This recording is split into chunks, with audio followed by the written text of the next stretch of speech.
네, 안녕하세요. 네, 오늘은 좀 약간 독특한 제목을 가지고 좀 찾아왔습니다. 이비널얏이라는 주제로 한번 오늘은 주제를 삼아봤는데요. 입학 전형 이해를 위한 넓고 얕은 지식. 네, 현재 실은 저희 대전 대신고등학교에서는 독서 교육을 상당히 좀 중시하고 있는데요.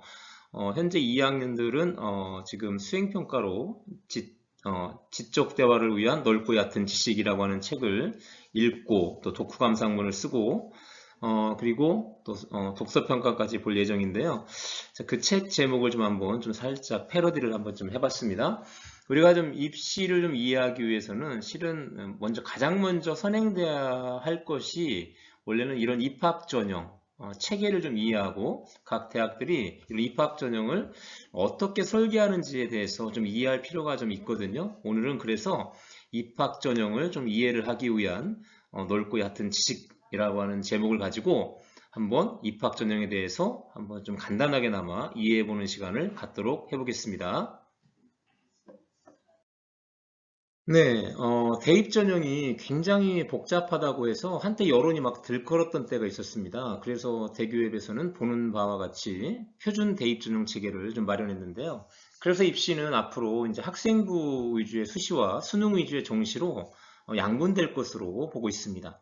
실기 실적 위주는 주로 예체능 계열 입시에서 실시하는 입학 전형이고, 논술과 그리고 실기 실적이 포함되었던 특기자 전형은 계속 축소, 폐지할 것을 권장하는 추세이기 때문에 앞으로 다시 말씀드리지만 학생부 위주의 수시와 수능 위주의 정시로 대학 입시가 양분될 것으로 보고 있는 것입니다.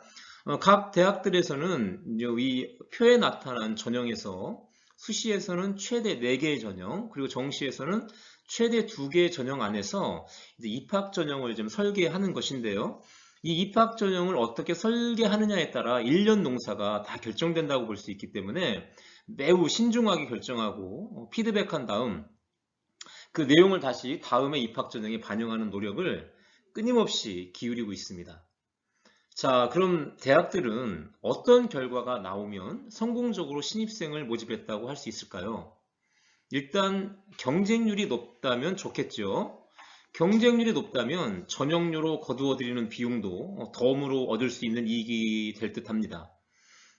그리고 내신이나 수능 성적이 예년보다 더 우수한 학생이 많이 입학했다면 그것도 대학 입장에서는 성공적인 입학 전형이었다고 볼 수 있을 겁니다.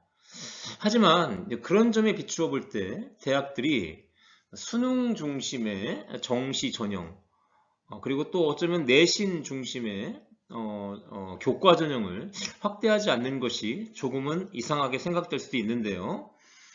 수능만으로 줄 세워 선발하면 성적도 우수하고 공정성이라는 논란에서도 자유롭게 좀 깔끔하게 입학 전형을 마무리할 수 있을 것 같은데요. 하지만 사실 대학들은 정시 확대하는 데 있어서 좀 다른 고민이 좀 있습니다. 우리가 우수하다고 생각한 학생을 선발했는데 이 학생들이 좀 학교 수준에 만족하지 않고 중도 이탈을 한다면 어떨까요? 특히 우리나라 대학들이 90% 이상의 재정을 학생들 등록금으로 운영하는 상황에서 한 명이 중도 탈락을 하는 것은 대학 입장에서는 좀 약간의 재정적 낭비일 수밖에 없다는 점을 우리가 고려해 봐야 됩니다. 결론적으로 수능으로 입학하는 아이들이 아무래도 다른 어떤 입학 전형으로 들어온 아이들보다 중도 탈락률이 좀 아무래도 높다는 것은 이런 것들을 좀 이해하시면 대학들이 왜 어느 정도 이상으로 정시 전형을 확대하지 않는지 나름대로 나름대로 이해하실 수 있을 겁니다.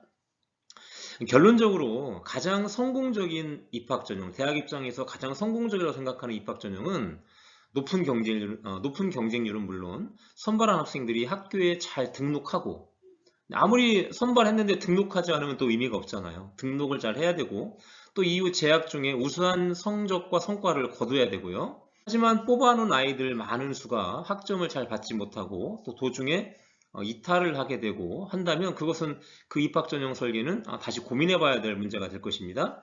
나아가서 그 4년 그렇게 학교에 적응을 잘하고 4년 또 그 이상 열심히 학교를 다니며 등록금을 잘 내주고 또 그리고 나중에 취업률도 높여준다면 대학 입장에서는 가장 금상첨화라고 할 수 있을 것입니다.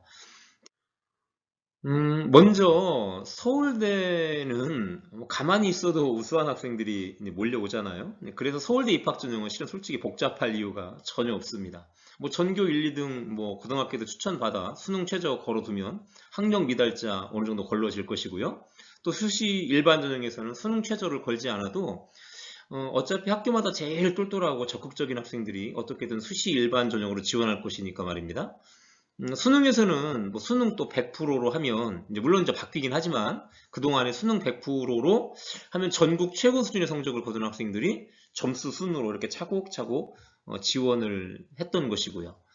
다만 서울대는 국가 수준의 이제 교육 과정을 이끌어가는 공공의 책무가 있기에 입학신형 설계에서 이 점을 좀 반영하기 위해서 노력을 합니다. 최근에 또 보도 자료로 발표한 내용도 결국 2015 개정교육과정의 취지를 살리고 또 앞으로 곧 도입될 고교 학점제의 안착이라는 이러한 목표를 두고 나온 것이라는 것을 이해하시면 될 것 같고요. 한편 연세대와 고려대는 어떨까요? 네, 솔직히 제가 이 대학의 입학 전형을 설계하는 입장이라면 국가와 이제 국민의 전폭적인 지지를 받는 서울대를 어느 정도는 인정하면서도 모든 최상위권 인재를 다 빼앗기고 싶지는 않겠죠. 서울대가 이제 그동안에 이제 정시 비중이 좀 낮았잖아요. 그리고 또 수능 최저도 직윤 외에는 반영하지 않는 전형을 좀 만들었죠. 그러다 보니까 연고대는 이 틈새를 또 끼어 들어오는 것이죠. 그래서 연고대는 수능 중심의 정시 비중을 좀 많이 높였었고요. 아니면 수시에서도 수능 최저 등급을 높게 유지하면서 서울대가 이제 뽑아간 남은 학생들 중에서 우수 학생을 이제 선발하려고 노력했던 것입니다. 뭐 그럼 전교 1, 2등은 아니어도 내신도 우수하고 수능 성적까지 아주 우수한 아이들을 데려올 수 있다고 생각했던 것이겠죠. 그러면서도 이들 대학은 또한 서로 이제 경쟁 대학과의 싸움에서도 어떻게든 유리한 입학 전형을 설계하기 위해서 애를 쓰고 있습니다. 연고전이 또 고연전이라고도 하는데 이런 연고전이 입학 전형에서도 동일하게 실제적으로는 작용하고 있어요. 그래서 이 대학들의 입학 전형은 사실 굉장히 좀 다른 대학들에 비해서 복잡하고 굉장히 다양합니다. 그리고 그의 입시 결과가 좋으냐 나쁘냐에 따라서 그 입학 전형도 정말 수시로 자주 바뀌어요. 솔직히 최근 2, 3년 동안 입학 전형이 어느 대학이 더 많은 변화를 했는가를 유심히 좀 살펴보시면 어떤 대학이 입학 전형 설계에서 성공을 하고 더 우수한 아이들을 유치했는지를 이해할 수 있는데요. 네. 이것에 대해서는 나중에 기회가 되면 한번 또 분석을 한번 해보도록 하겠습니다만, 어쨌든 최근에 입시 전형이 계속, 입학 전형이 2, 3년 동안 수시로 계속 바뀌었던 대학이 있습니다. 이 대학은 어쨌든 최근 입학 전형 경쟁에서 만족스럽지 못한 결과를 얻었다는 것을 인정하는 것이라 이렇게 보시면 되겠습니다. 네, 지금까지 이제 연대와 고대를 좀 한번 살펴봤고요. 서성한 대학까지만 좀 더 살펴볼게요. 계속 나가다 보면 끝도 없으니까 한 요 정도까지를 보면 각 대학들이 자신의 이제 포지션에서 어떤 고민들을 하는지 대충 감은 좀 잡힐 것 같아서 서성한 정도까지만 한번 인서울대학에서는 살펴보도록 하겠습니다. 서성한 대학을 보면 이들 대학 입장에서 보면 조금은 속상할 것 같아요.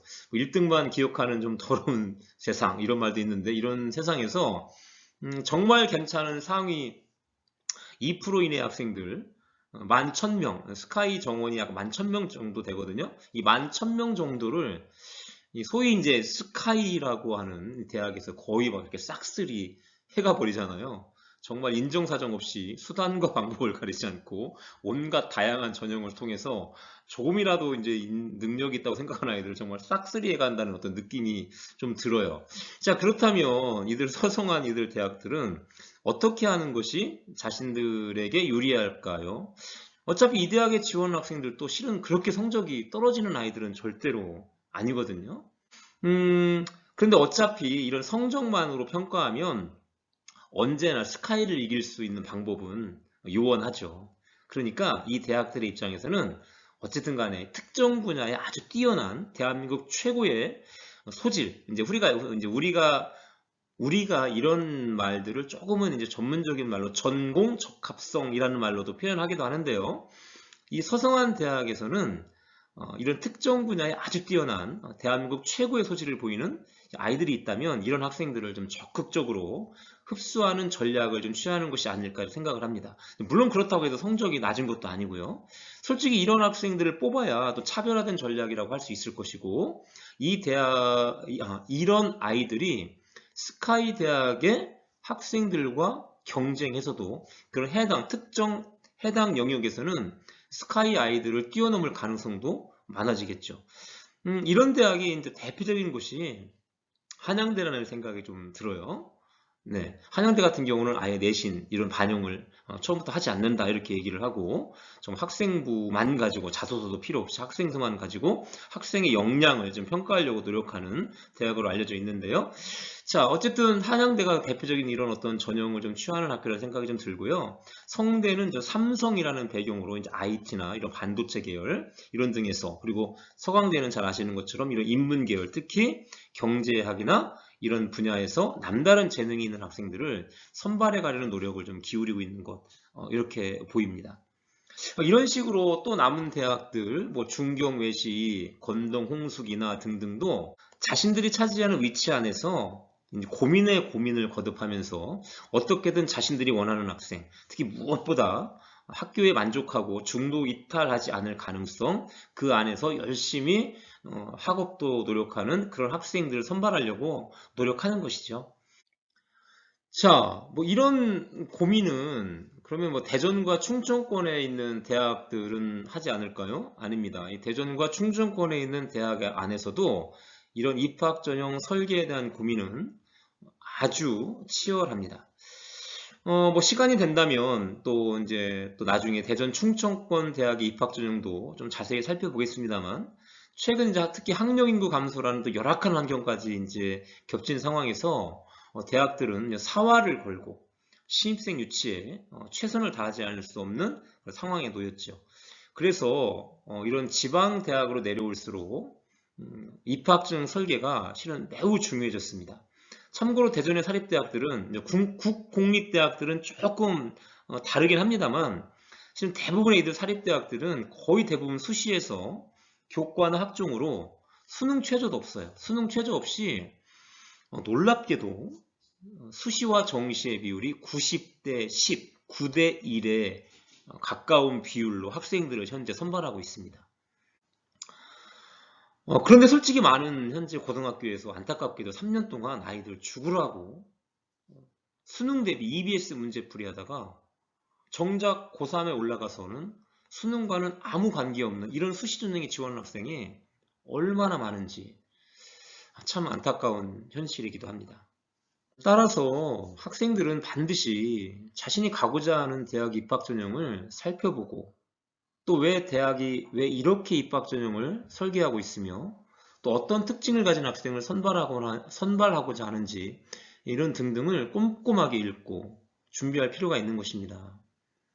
어, 그냥 고등학교 입학해서 내신 공부만 열심히 하고 수능 공부만 잘하면 내가 원하는 대학에 갈 수 있겠지 하는 것은 굉장히 위험한 생각입니다. 자, 오늘은 여기까지 하도록 하겠습니다. 또 다음에 다른 내용을 가지고 찾아뵙도록 하겠습니다. 감사합니다.